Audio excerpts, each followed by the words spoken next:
जय हिंद दोस्तों। इस वीडियो में हम लोग एक नया चैप्टर शुरू करने वाले हैं। चैप्टर नंबर 3 केसी सिन्हा गणित का वर्ग और वर्गमूल चैप्टर। इस वीडियो में इसके महत्वपूर्ण कॉन्सेप्ट को समझेंगे और इसके कुछ सवालों को सॉल्व करेंगे। तो आइए हम लोग देखते हैं चैप्टर नंबर 3। तो इसमें सबसे पहले हम लोगों को जानना होगा वर्ग के बारे में। सबसे पहले किसके बारे में जानना होगा? वर्ग के बारे में। यानी वर्ग हम लोग किसे कहते हैं। तो जब भी हम लोग किसी संख्या को उसी संख्या में गुना कर देते हैं, ठीक है, तो वर्ग कहलाता है। किसी संख्या को उसी संख्या में गुना कर देते हैं तो जो संख्या मिलती है वह उस संख्या का क्या होता है? वर्ग होता है। ठीक है, जैसे मान लेते हैं कि 4 का वर्ग निकालना है। 4 का वर्ग निकालना है तो 4 गुने कितना? 4। इस 4 था तो 4 को 4 में ही गुना कर दिए, 16 हो गया। अगर हम लोग को 5 का वर्ग निकालना है तो हम लोग उसी संख्या को उसी में गुना कर देंगे। जैसे 5 का निकालना था तो 5 में 5 से ही गुना कर देंगे, तो इसका क्या आ गया? 25। 6 का वर्ग निकालना है तो 6 का वर्ग क्या हो जाएगा? 6 को 6 में ही गुना कर देंगे, तो 6 छक कितना आ जाएगा? 36। किसी भी संख्या को उसी संख्या में गुना कर देते हैं तो हम लोगों को उसका क्या प्राप्त हो जाता है? वर्ग। जैसे अगर कोई कहेगा कि 12 का वर्ग निकालो, अच्छा 12 के वर्ग को हम लोग ऐसे लिख सकते हैं, 12 का वर्ग तो 12 गुने 12 करेंगे। अगर ऊपर में घात के रूप में 2 दिया गया है तो 12 गुने 12 144 हो जाएगा। अगर कोई कहेगा कि 18 का वर्ग निकालो, है ना, तो 18 गुने 18 हो जाएगा कितना? 324। ठीक है, इस प्रकार हम लोग वर्ग निकाल सकते हैं। अब देखिए पूर्ण वर्ग संख्याएं। पूर्ण वर्ग संख्या। पूर्ण वर्ग संख्या हम लोग किसको कहते हैं? यानी वैसी संख्या जो किसी संख्या का वर्ग हो, है ना। अगर कोई पूछेगा कि पूर्ण वर्ग संख्या किसे कहते हैं तो हम लोग बोल सकते हैं कि जो वैसी संख्या जो किसी संख्या का वर्ग हो, जो किसी संख्या का वर्ग हो, वर्ग हो, तो उसे पूर्ण वर्ग संख्याएं कहा जाता है। तो उसे पूर्ण वर्ग संख्या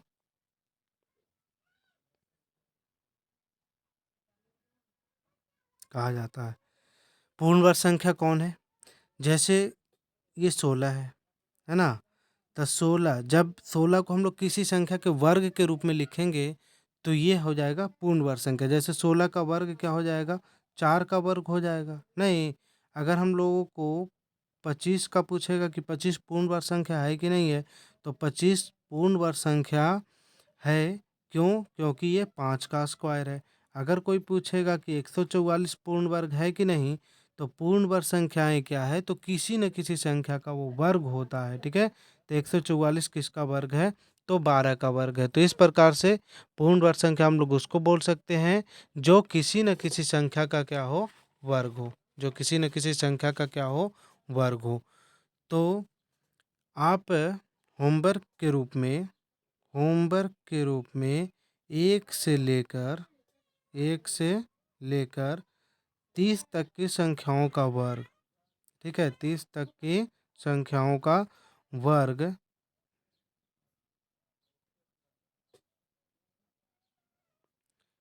लिखकर याद कर लेना है। ठीक है, क्योंकि ये बहुत ज़रूरी है। तो लिखकर क्या करना है? याद करना है। 1 से लेकर के 30 तक की संख्याओं का वर्ग लिखकर क्या करना है? याद करना है ना। तो ये हो जाएगा। और 1 से लेकर के 30 तक की संख्याओं का वर्ग आपको याद ही करना होगा।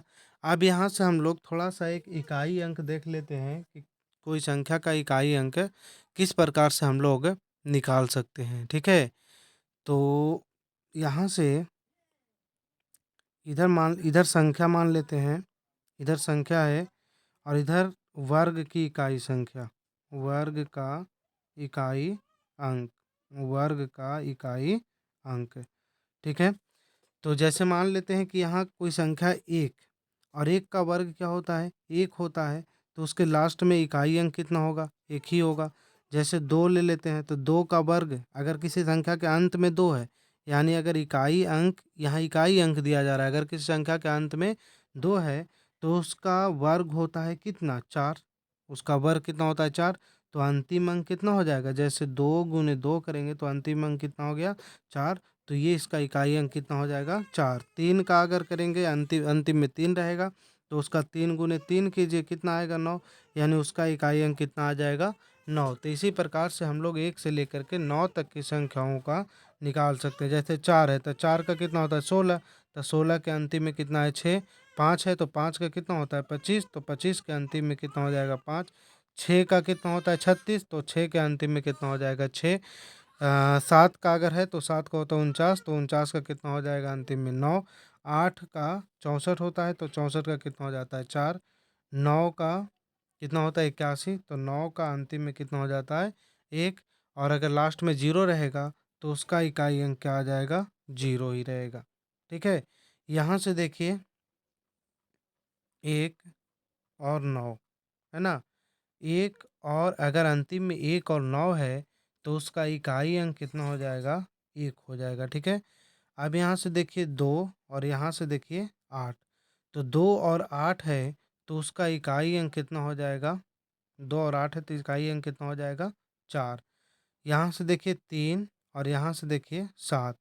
तो अगर 3 का भी 9 है और 7 का भी कितना है? 9। तो अगर 3 रहेगा और 7 रहेगा, तो अगर इसका हम लोग वर्ग करेंगे तो इसका इकाई अंक कितना आ जाएगा? 9। यहाँ से देखिए 4 और यहाँ से देखिए 6। तो अगर 4 रहेगा और 6 रहेगा, तो उसका इकाई अंक कितना आ जाएगा? 6। अगर किसी संख्या का इकाई अंक 5 है, तो उसका इकाई अंक कितना आ जाएगा? 5 आ जाएगा। ठीक है, तो इसमें आप लोग को दिक्कत नहीं होना चाहिए। अगर 1 और 9 रहेगा तो 1 होगा, 2 और 8 रहेगा तो 4 होगा, 3 और 7 रहेगा तो 9 होगा, 4 और 6 रहेगा तो 6 होगा, और अगर अंत में सिर्फ 5 रहेगा, तो उसका इकाई अंक कितना हो जाएगा? 5 हो जाएगा। ठीक है, अब देखिए एक और महत्वपूर्ण कॉन्सेप्ट है, कोई भी संख्या जो पूर्ण वर्ग होगा, ये तो हमारा क्वेश्चन नंबर 1 के लिए इम्पोर्टेंट है, और जो अभी हम लोग बता रहे हैं वो क्वेश्चन नंबर 2 के लिए इम्पोर्टेंट है।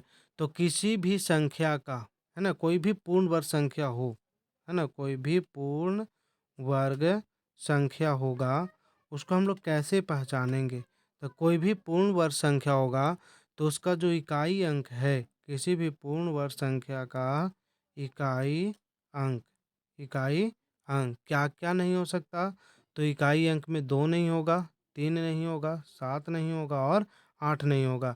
अगर कोई भी संख्या का इकाई अंक 2 दिखाई दे, 3 दिखाई दे, 7 दिखाई दे, 8 दिखाई दे, तो हम लोग डायरेक्ट बोल सकते हैं कि यह पूर्ण वर्ग संख्या नहीं है। जैसे 6 और 2, 6 2 निकाल दे, 9 4 5 4 और लास्ट में 3 दे देते हैं, तो ये भी पूर्ण वर्ग संख्या नहीं होगी। अगर 9 6 है और लास्ट में 7 देते हैं तो पूर्ण वर्ग संख्या नहीं होगा। 7 है और अगर लास्ट में 8 दे देते हैं तो ये पूर्ण वर्ग संख्या नहीं होगा। तो इस प्रकार से हम लोग पता कर सकते हैं कि किसी भी पूर्ण वर्ग संख्या के अंत में 2 3 7 और 8 नहीं हो सकता, लेकिन किसी पूर्ण वर्ग संख्या के अंत में क्या क्या हो सकता है? ठीक है, ये तो नहीं हो सकता है, लेकिन किसी भी पूर्ण वर्ग संख्या के अंत में क्या क्या हो सकता है?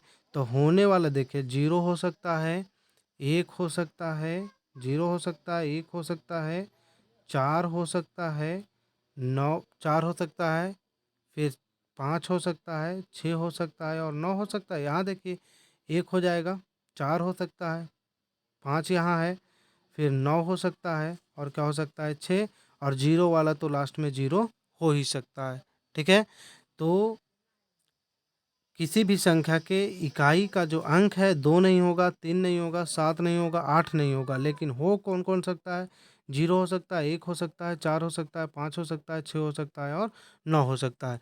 तो आइए अब हम लोग चलते हैं इसके एक्सरसाइज में, क्वेश्चन नंबर 1 और क्वेश्चन नंबर 2 को सॉल्व करते हैं। इसके बाद हम लोग नेक्स्ट कॉन्सेप्ट को समझेंगे। एक्सरसाइज 3.1 है। 3.1 में 1 नंबर क्वेश्चन है, निम्नलिखित संख्याओं के वर्ग के इकाई का अंक बिना वर्ग किए ज्ञात करना है। तो अभी हम लोग बताए थे आपको कि जो कोई भी संख्या है उसके वर्ग का इकाई अंक क्या होगा। जैसे आइए देखते हैं, पहला क्वेश्चन दिया गया है 272। पहला क्वेश्चन क्या दिया गया, 272। तो हम लोग इसमें लिख सकते हैं कि 272 में इकाई अंक कितना है, अंक इकाई अंक 2 है ना। 272 में इकाई अंक कितना है, 2 है। अतः इसके वर्ग का इकाई अंक, अतः इसके वर्ग का इकाई अंक कितना होगा, 4 होगा।